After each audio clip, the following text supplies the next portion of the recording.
So when I came to iLead, most of my friends had chosen particular field on what they wanted to do, like after school what they wanted to do and all. But then I was completely confused, and I didn't have a particular passion for anything. I didn't know what I wanted to do. So then what we did was I explored four fields.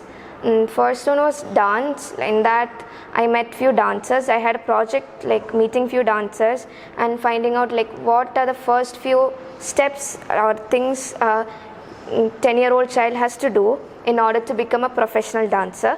For that I met my Thili teacher Gopika Varma, Deepa Rahuleshwar, and also the Girija ma'am.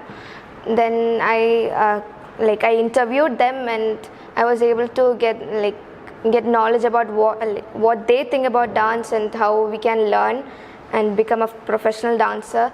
Then how we can earn from that. I was insatisfied. I didn't know if we could earn a living from dance. Even if we put up a dance school, I wasn't sure if we could earn a standard living. But then after interviewing them, I came to a conclusion. Then I made a report, and I was able to complete that project. But I had to make a brochure kind of thing, but I wasn't able to do that because then I had to move to another field, and that was forest. I explored forest next, and my plan was to build a small forest in a cheap way in our school. So for that I met the person in Puliyarakonam who did a Miyawaki kind of forest, and he was able to tell me a lot of things, like how they do, what kind of ingredients they use to make the soil rich, and how they plant their trees and how it grows in each step. And it was interesting, and I was able to present and talk more about that to my friends. So my third field was architecture, and our school was building a new campus in Pongumud, and the architect was Devi ma'am, and I met her over there, and I was able to see her work over there and draw designs, tell which color the wall should have each. She gave me few classes. I was able to attend a few classes which was given by her in Ulloor itself, and over there they were teaching about design, creativity, and how we could nourish our creativity. But then from that I understood that I wasn't really interested in architecture. Then I moved on to social work. So I had a project with my friend, and what we planned to do was find someone who really needed help from us, and somehow raise money and help them out. So we found a lady nearby a school, and she had some disease, and we thought of helping her. But then we were planning to put up an event, a charity event kind of thing, and the school unfortunately the school closed due to coronavirus, and we weren't able to complete that project. So this year I was able to somewhat narrow down my stream, and I chose business studies and economics along with global perspectives, Hindi, Maths, and English. And as part of economics, I am doing few self-learning courses. So what I do is on a weekly basis I read few articles and write summary about that, and it's all on economics only, the economics issues like who pays for my education, and about the dollar auction theory and how it applies in our real life over here in between India and Pakistan, those fights. Then I also do worksheets, creative challenges, like how banks make money.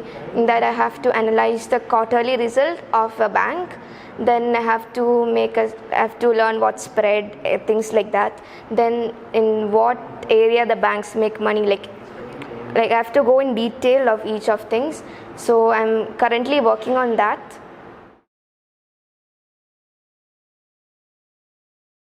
So now I'm doing a project, innovation project. So in that we are basically learning about the design thinking theory and how it applies to each problem which we get. So first we were formed into 3 teams, like food team, communication team and media team. So I was in the food team, and we got a problem like how we can improve the school food with the same budget. And so what we did was we came up with a lot of ideas. Then we cut down the ideas and we chose the best ones out of it. Then we tried prototyping them at our houses, like giving it to our family members and taking the feedback from them. Then when we came back to class and updated our facilitators about that, they gave us a framework on how to approach each problem which we get. So in that we had to first understand the customers, then define the problem, then question the problem which we defined, then bring ideas on that. So now then each of us first went back and understood the customers. I chose one of my family members. I observed them. I wrote about what they said while having food, what they did, what they thought, what they might have felt. Then I came upon a problem. From that I derived to a problem, and then there's a thing named POV statement, point of view. So there's a framework for that, and I wrote the problem in that framework. Then I tried to bring up questions like how might we solve the problem, and related to the point of view statement. Then now what I'm doing is I'm trying to bring up more ideas and to modify them and helping my friends. Then now we are working on the idea stage.